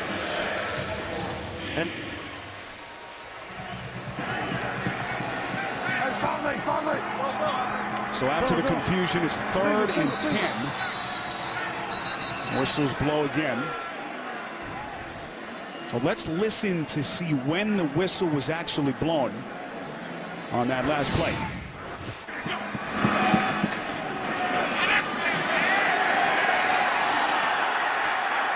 I can't hear the whistle in that. It seemed after. Yeah, and this is, yeah, you wants no part of that. Walt Anderson, our referee today. It's 3rd down. The play is not reviewable. Yeah, it's not reviewable. And that was on the video that the league put out. And there's all kinds of points of emphasis, but the league knows that this is a real issue. And to me, that's the exact play that they pointed out in their video this week. It's not reviewable. Movement pre-snap. Michael Roos, left tackle. Ball start, number 71, offense. 5-yard penalty, still 3rd down. You know, even so, the Titans got a huge break with that loss on the play. Now they've got a penalty. What looked to be a pretty promising drive is now 3rd and 15 on the 26, and it looked like they were headed in for a touchdown. Well, if nothing else, Tennessee has chewed up an awful lot of clock. A drive that started back at their own 15-yard line. This is 3rd and 15 from the 26. Here's Locker's throw. Excellent catch, touchdown. Jared Cook, the tight end. And Tennessee builds on its lead. Enormous catch by Cook. Working against Rashad Jones. And this is four quarters all the way across. Every defensive back has got a guy. They all have a 5-yard cushion. Locker lays it up perfectly for Cook. He gives the inside move right up the hash mark, fades him away from the defender in the end zone. Tremendous throw, tremendous catch by the Titans. Acrobatics from the 250-pound tight end, Jared Cook, as Locker finds him for the 26-yard scoring strike. Tennessee covers 85 yards in 12 plays, and their dominance continues on a Sunday here in Miami.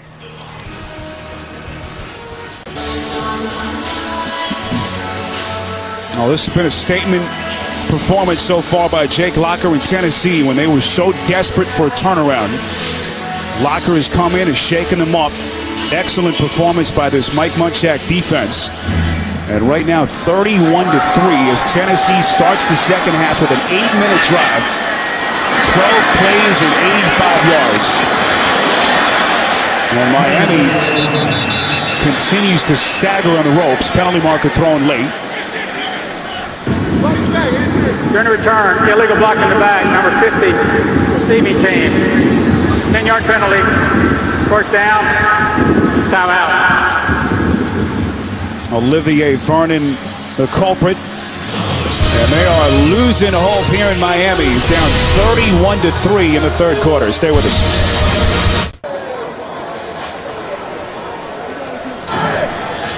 (31-3) your score.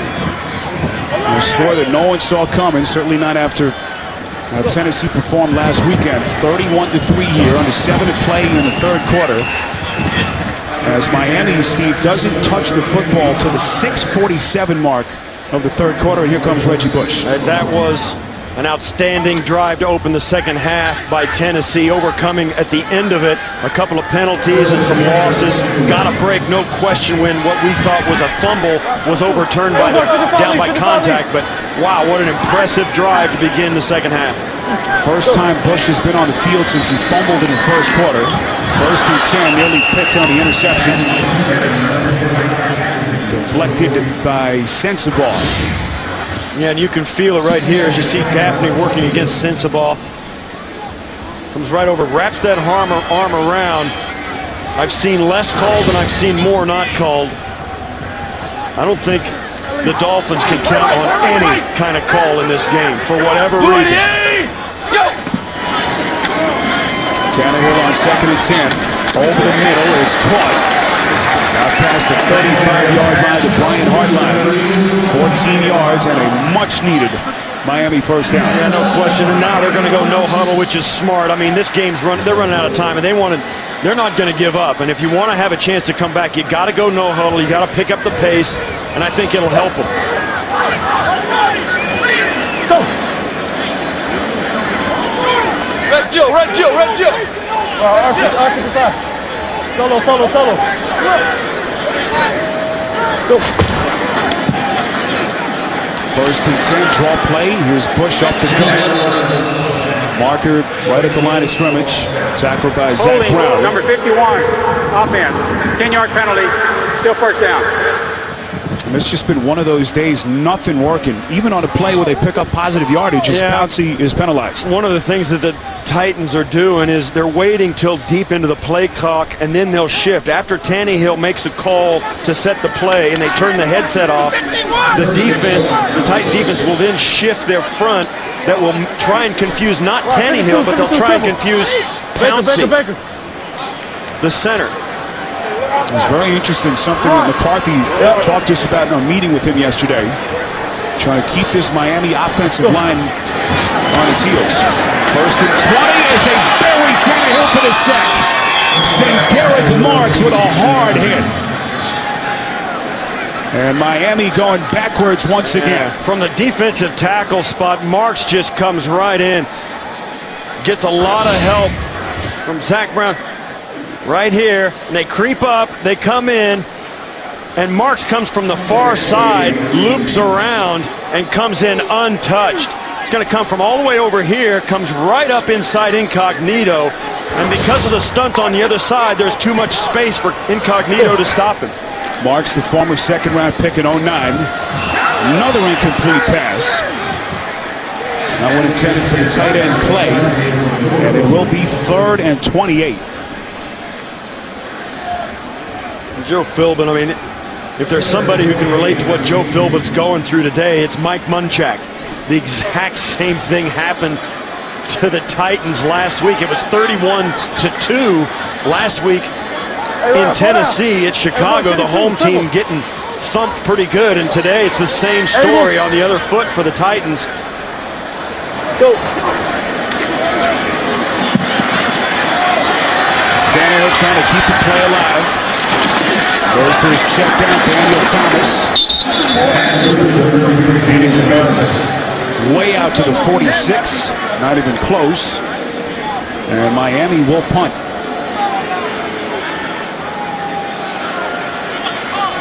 And Steve, what more can you say about this Tennessee defense? They're coming in. We know what happened last week. They were averaging 34 points allowed coming into today. How do you explain this turnaround? It has been incredible. They were historically bad. I mean, they were worse than teams have been in decades in this league. They were putting up those kind of numbers, and yet today they put it all together, get turnovers, and play well in all phases of their defense. Reynard backpedaling, fielding from inside his own 5. Excellent return by Reynard, out past the 30. Tackle made by Amaya after Reynard with a 28-yard return. Timeout. Don't adjust your television. 31-3. Shocking scores so far. Miami team that entered the day just a game back of the Patriots. And first place in the AFC East. So far have been owned by Tennessee. Chris Johnson over the 80-yard mark.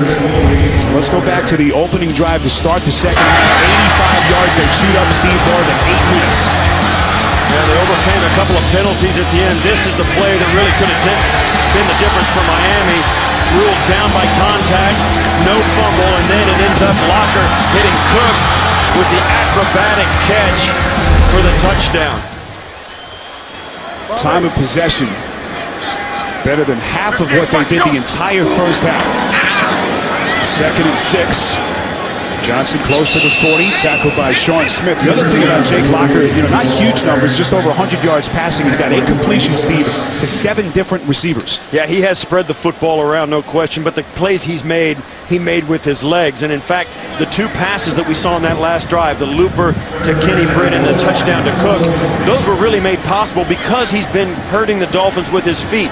When he's threatened the run, the Dolphins froze their feet and came up to tackle him, and he looped the ball over their head, particularly on the one to Britt, and that made the difference in keeping that drive alive. Johnson lines up at the offset eye on 3rd and 1. He's got the first down. Johnson now close to the 90-yard mark. And it looks like that long run of 22 straight games for the Miami defense, not allowing a 100-yard rusher, is nearing its end. Chris Johnson, as we said in the early parts of this game, first 5 games of this season really struggled, did not have good numbers, had trouble getting it going. In the last 5 games, he has really turned it on. Wait. Let's go. Green 8. Johnson 6th in the league in rushing entering today. Locker on 1st and 10. Finds his man on the outside. It's Damian Williams making a miss. And the former USC star with a 16-yard pass play. Last time this Miami defense allowed a 100-yard rusher, Ben Tate. I think it was probably Arian Foster. It was Tate. Long time ago, 103 yards on 23 carries. The Texans' 23-13 victory. 22 straight games since that day. Man, you think about it, that's 103 yards. It's not like they gave up 190 or something. I mean, they are tough to run against. 1st and 10, Johnson again inside the 30, got the first down. And right now, this Miami team, just look at the body language, it almost seems like this game is over. Yeah. And there it is. I mean, he just went over the 100-yard mark for the day, and this Miami team is really, and this defense is really demoralized because of the fact they've been put in a tough position. A pick 6, turnovers in the first half that put them in a bad spot, and a young quarterback for the 2nd week in a row against this Miami defense has looked very good and really had the game of their season. Ready, go. 1st and 10. That was Raynaud with a chance. Now, people, Stephen, we talked about what happened in Nashville last week at 51-20. But they've had some impressive wins. They beat Pittsburgh, the overtime win at Buffalo. Yeah, no question. That game last week put out a lot of doubt in people's mind, but they bounced back. So with that, we've reached the end of the 3rd quarter. Tennessee 31, Miami 3. You're watching the NFL, home of Super Bowl 47.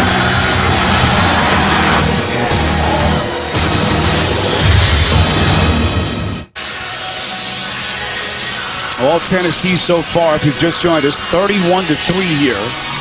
Titans team that ended the day just 3-6 on the heels of a 51-20 defeat to Chicago last Sunday. And boy, have they taken it to Joe Philbin's Dolphins so far. Locker on 2nd and 10 has hit his last 5 throws. Tucks it away himself, takes a hard hit at the 21. Locker wants a penalty.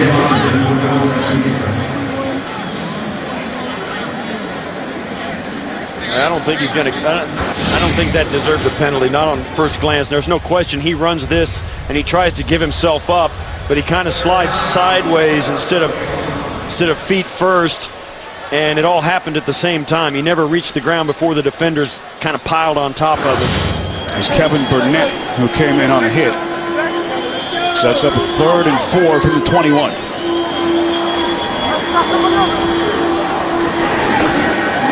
Locker airs it out, end zone, incomplete.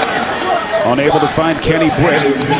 And that's the one throw I've seen all day. We've mentioned how windy it is early in the going. That pass looked to sail a little bit. It didn't turn over in the air, and it kind of, it was overthrown a little bit, no question, but it looked like it got a little further than even it was going to get when he released it. What a difference a week makes. 37-12 at this point last week against the Bears. They had given up 50 points in that game with 10 minutes remaining. Challenged by their owner, Bud Adams, this week. And boy, have they responded. 38-yard attempt by Baronis is good. And Tennessee building on its lead in a one-sided affair so far in Miami. Inside Sun Life Stadium, Jonathan Berkman, one of our cameramen here in Miami, celebrated a birthday yesterday. Yeah, enjoy the shorts and t-shirt, Jonathan. It's getting into November. It's not going to last. Rob Baronis' field goal, 38 yards away, caps a 9-play, 49-yard drive. And this one has been hard to explain, certainly from the Miami side of the field. Dolphins in danger of falling below the 500 mark. And at last check, Steve, New England leading Buffalo in the fourth quarter.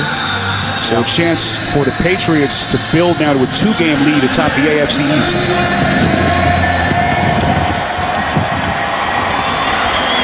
Booming kick by Baronis through the end zone as Marcus Thigpen helplessly looks on. Ryan Tannehill onto the field. His Dolphins down by 31.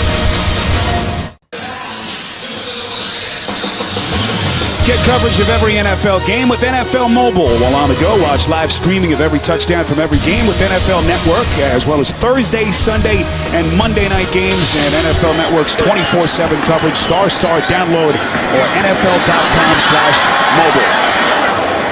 Devon Bess on the reception. Also the recipient of a hard hit on that play by Michael Griffin, the two-time Pro Bowler. You think about these young quarterbacks. Ryan Tannehill still in his first year. I remember some of the other quarterbacks I've spoken to around the league. Tannehill on 1st and 10. Over the middle is caught. Hard pass on the few bright spots today. Yeah, I spoke to Peyton Manning about his first year. You see Heartline at the top of your screen. He's going to come on this. And Peyton Manning said, you know, and he was 3-13 in his first year as a starting quarterback, threw a lot of interceptions, a lot of touchdowns. But he said, I learned a lot of good football in the fourth quarter of some bad football games. And Ryan Tannehill is in that situation right now. Now, this is a game that Reggie Bush would like to soon forget. He was pulled after the first quarter fumble, didn't play for the next, say, quarter and a half. Yeah. And that one went right through his fingertips. And Ryan Tannehill, you know, finding the right guy, but gets it dropped. But I think there's something to be said for that. Keep a young quarterback in there, run your entire offense, let him get better, even though this game's out of hand. You got to help his development in the midst of this debacle here at home. Tannehill hooks up with Hardline. Steve, are you as confident in the powers that be here that Tannehill's the long-term guy? Yeah, I am. I like Tannehill. I think he's a good quarterback. He's got a very strong arm. He's played solidly, and one of the interceptions was tipped. He tried to fit a ball in when he was down 3 touchdowns in and got picked off down his own end. But for the most part, he's played solid football. Tannehill going sideline, incomplete. Well, coming into today, Tannehill hadn't thrown a pick in 4 games. And we certainly can't blame him for the tip, as Steve pointed out. Yeah, and it's certainly one of those situations where he needs some help as well. I mean, he's not Dan Marino yet. You see right there, that's Mike Sherman, the offensive coordinator of the Dolphins. I spoke to him this week, and he's pretty positive about this guy. And he has good reason to be. Tannehill played under Sherman at Texas A&M. Sherman took over before Tannehill's redshirt freshman season. And what a huge day for A&M, by the way, yesterday, with that shocking victory. Yeah, I think Mike Sherman has said Tannehill has even handled the no huddle much better than he anticipated him being able to. And I think a lot of teams, I mean, we see it as a trend around the National Football League. The faster you run it, the more success you have if you can just make some first downs. Tannehill does a nice job of it. What a catch by Bess. Sacrificing his body as Tannehill aired it out. as they pick up 16 and the Dolphins first down. I don't think there's any question if you look at what this team needs. I mean, in a day like this, you kind of say what kind of stands out. But I think the Dolphins, I mean, you got Devon Bess, who's very solid as a slot receiver, very strong on the ball. Hartline has emerged into a very dependable receiver. But I think they'd love to have a big-time, a big physically gifted wide receiver. Tannehill going end zone again. He had Hartline. Excellent recovery by Jason McCourty to negate the 6. Yeah, it looked like it was going to be perhaps a good catch for a touchdown by Hartline. McCourty gets his eyes around, finds the ball, and gets his hand on it just in the nick of time. Well played by the DB. McCourty knocking it away. You can't do it better than that. Hartline had a shot at it, but McCourty took it away. Daniel Thomas split at the top of your picture. This is 2nd and 10.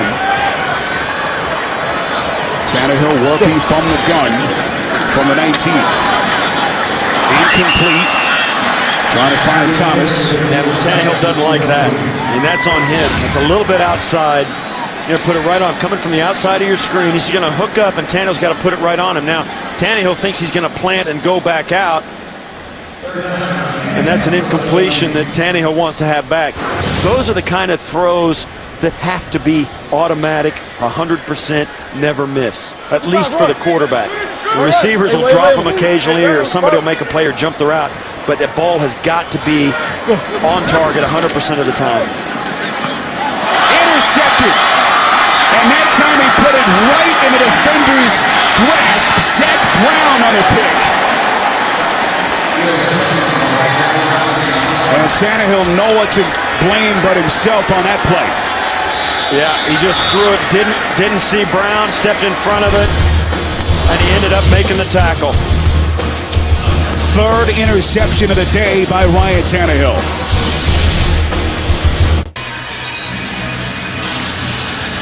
Now, turnovers have been the story. Ryan Tannehill, 0 interceptions in the 4 games coming into today. That was his 3rd a moment ago. Zach Brown, the Titans outside linebacker, had it thrown right in his breadbasket. And for Tannehill, now 9 picks on the season. 1st and 10. Chris Johnson on the ground as we take another look at the pick. Well, here's Zach Brown. He's going to fake the pressure, then drop back and just follow Ryan Tannehill to his eyes. Tannehill looks, finally throws it, gives Zach Brown a chance to drop back into where he sees Tannehill looking, and then Tannehill throws it and then takes the angle. That's the worst feeling in the world for a quarterback, throwing the football and then trying to take the cutoff angle to get the tackle. Matt Hasselbeck has come on now in relief of Jake Locker. Locker's day is over. 122 yards through the air. Also 36 rush yards. And I think the only reason that Locker's on the sideline and Hasselbeck is in is because Locker's got a bad shoulder. And why take a chance on him getting hit late in the game that you're going to win? You want him for next week. His shoulder is fragile. It's as healthy as it's going to be, but it's not as strong or as durable as it needs to be or as you'd like it to be. As we said, he's looking at off-season surgery to fix that, get it back to the structurally sound. So Matt Hasselbeck, the 37-year-old quarterback, onto the field, 3rd and 8. And that one nearly picked. Well, Sean Smith has had a couple of INTs that he's just flat out dropped. That one, granted, a little bit tougher than the one that we saw last week. Yeah, when it goes bad, though, nothing goes right. And that has been the story of the day for the Dolphins. Even when they've been in position and had opportunities, it is nothing has gone their way. So Tennessee's field goal unit back onto the field. Rob Baronis will try from 53 here. He'll sit from 37 and 38. Baronis in the pregame was banging him in from 65 yards out. This one has the distance, and it is good.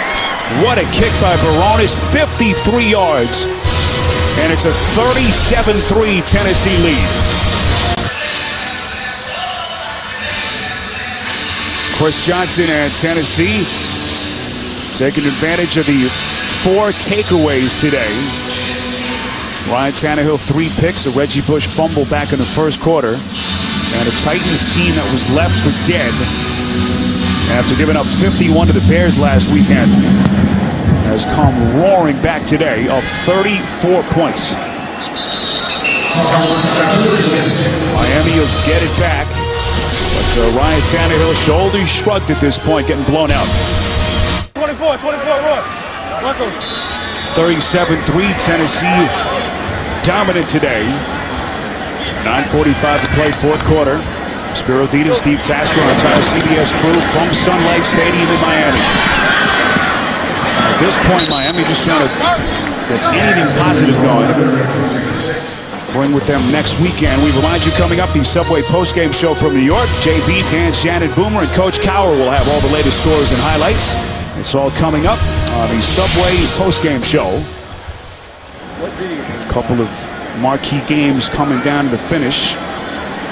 Saints and Atlanta today down in New Orleans. There's Tannehill on 2nd and 5, rolling out of the pocket. We'll just throw it out of bounds. So Miami, Steve, a team with a rookie head coach, a rookie quarterback, as we've talked about the turnaround by Tennessee. First 9 games, they had just 9 takeaways. Today, 4 of them. You know, you talk about things and how they go in the NFL. Things seem to come in bunches. Wins, touchdowns, sacks, interceptions, fumbles. Things like these seem to happen in groups. And you talk to guys who get a lot of sacks, they'll say they'll get 5 in 3 games, then they'll get 0 for 5 games. Touchdowns come that way. You'll get a game like this where you'll get a bunch of them, and then you go a long time where it's just you can't buy one. Things like that happen in this league, and it's strange. Incomplete again. Sets the ball in the coverage, intended for Bess. And these two teams are perfect examples of it. You look at that game last week where Tennessee at home turned the football over and just couldn't stop. And today it's the Miami Dolphins. The Miami Dolphins in weeks past, they've been blocking kicks right and left. They come in bunches, and now it may be a while before they get another one. It's a game played by a bunch of human beings who are up and down, and sometimes when you're up all together, you can't be beat, and then there's sometimes when you can't buy a break.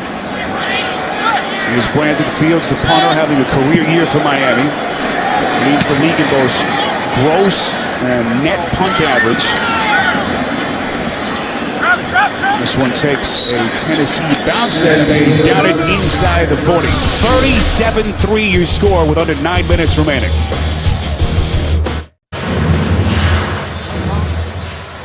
Tennessee 37, the Dolphins 3.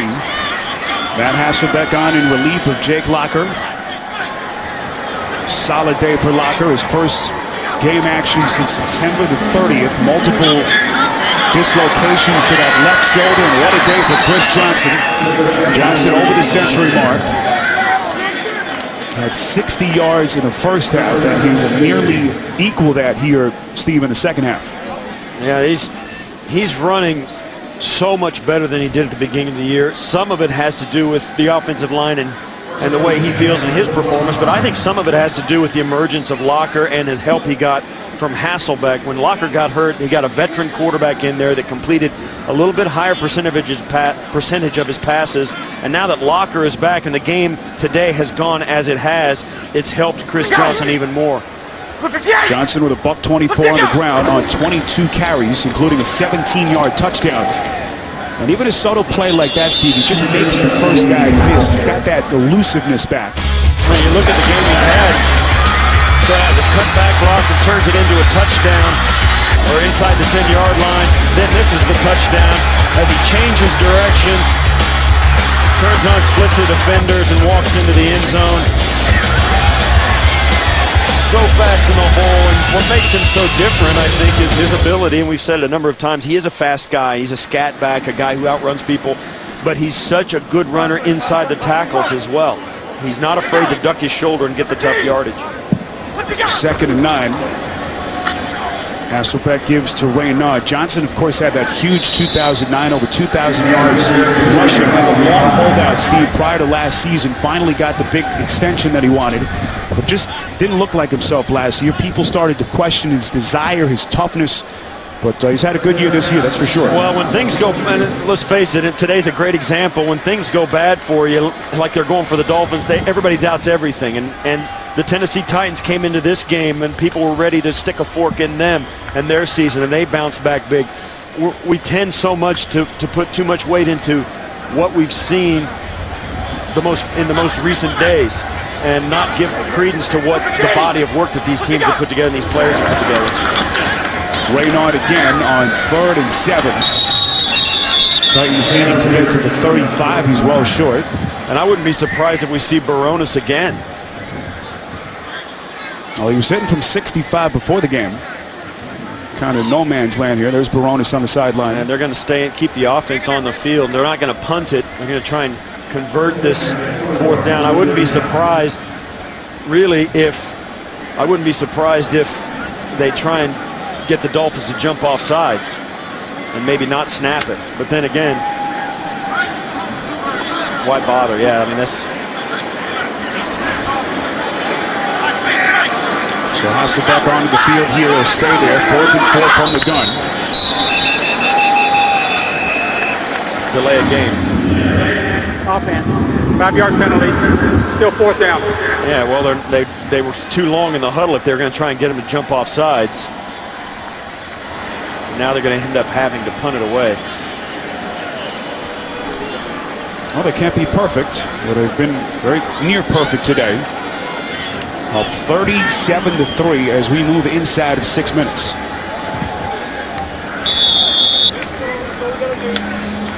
And if Joe Philbin wants to know what to say to his team or how to handle this week coming up, he can walk across the field at the end of this game, shake hands with Mike Munchak, because it seems that Mike Munchak got it right.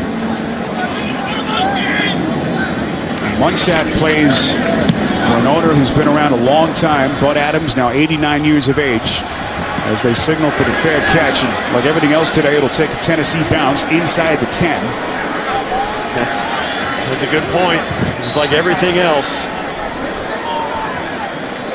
Miami's owner kind of down. There's another marker's thrown, Steve, you're right. Back at midfield late. Miami's owner, Stephen Ross. Steve, obviously much younger, taking over ownership of this franchise in 2009. Running into the kicker, number 14, defense. Penalty is declined. 1st down. Yeah, and it's a good... if Tennessee had not gotten that delay of game penalty, that running into the kicker would have given him a 1st down. So Matt Moore onto the field. Ryan Tannehill's day is done. Well, I guess Joe Philbin deciding enough's enough. Matt Moore, the 6th-year vet, filled in for Tannehill after Tannehill went down against the Jets back 2 weeks ago. Suffered that left knee/thigh injury. Moore's had experience here. Led Miami to wins in 6 of their final 9 games last year. Yeah, in his brief stint in relief this season, Moore was 11-19 for 131 yards and a touchdown. Louis! Go! 1st and 10 to give to Thomas. Cuts out past the 10. One thing, Steve, we know, as we'll get to that here in a moment, quickly tonight, there are more than 3 million jobs open in America today. How's that possible? 60 Minutes finds out where some of the very best of them are. Tonight, only CBS. Miami at some point, Steve, is going to have to figure out what the identity is of the run game. They've just been too inconsistent. We mentioned the huge start for Reggie Bush. He's kind of tailed off of late. Ready? Go! You're right, and you see there's Daniel Thomas carries that ball into the line. They've got Lamar Miller on the roster as well. Reggie Bush, there's no question, he was in the doghouse in the 1st half. He got sat down after the fumble early on, and it hasn't been the same for him since. He got some playing time here in the 2nd half, but once again, he stands there with his chin strap unbuttoned. Lamar Miller and Daniel Thomas getting most of the work today. And Joe Philbin told us, we spoke to him, he told us and he told his team, turnovers are something that have killed us. And I think he's putting his actions where his mouth is. I mean, he's not going to let guys get away with it. There's going to be some repercussions. More on 1st and 10. Chased out of the pocket. Just running out of bounds at the 20. And look, you don't want to read too much into a game like this, but it's one thing for the Giants, who are getting blown out today by Cincinnati, to have an off day. I'm not sure Dolphins fans will give this team a pass, a team that doesn't have a very good track record the last couple of years. That's true, but this is a team 4-4 coming in. They were a handful of plays from winning a couple of other games, maybe even 3 other games. You think about that. That's an enormous switch around from 4-4 maybe to 6-2, 7-1. That's how close they have seemed to be at times. And then today, to come out and lay an egg like this, it makes you question everything you've thought about the front half of the season. Like I said, you shouldn't get carried away with how bad things have gotten today for the Dolphins. They're still the same team that they were 4-4 coming into the day. They've done some good things on both sides of the football. And Tennessee, after getting their hats handed to them last week, bounced back, and they can go into their bye week breathing a little easier. When you talk to people around the Tennessee organization, people that travel with the team, it's awfully late to get that bye week, week 11. I mean, it has been a long haul to get to this point. And finally, something to feel good about for the Titans, as their record will go to 4-6. Moore is hit and sacked at the 15 by Ebo. First-year man out of Stanford, the 26-year-old, able to get to Moore. Never saw him coming until it was too late. Does a nice job of slapping down. And actually, there you see that was actually Jarius Wynn, who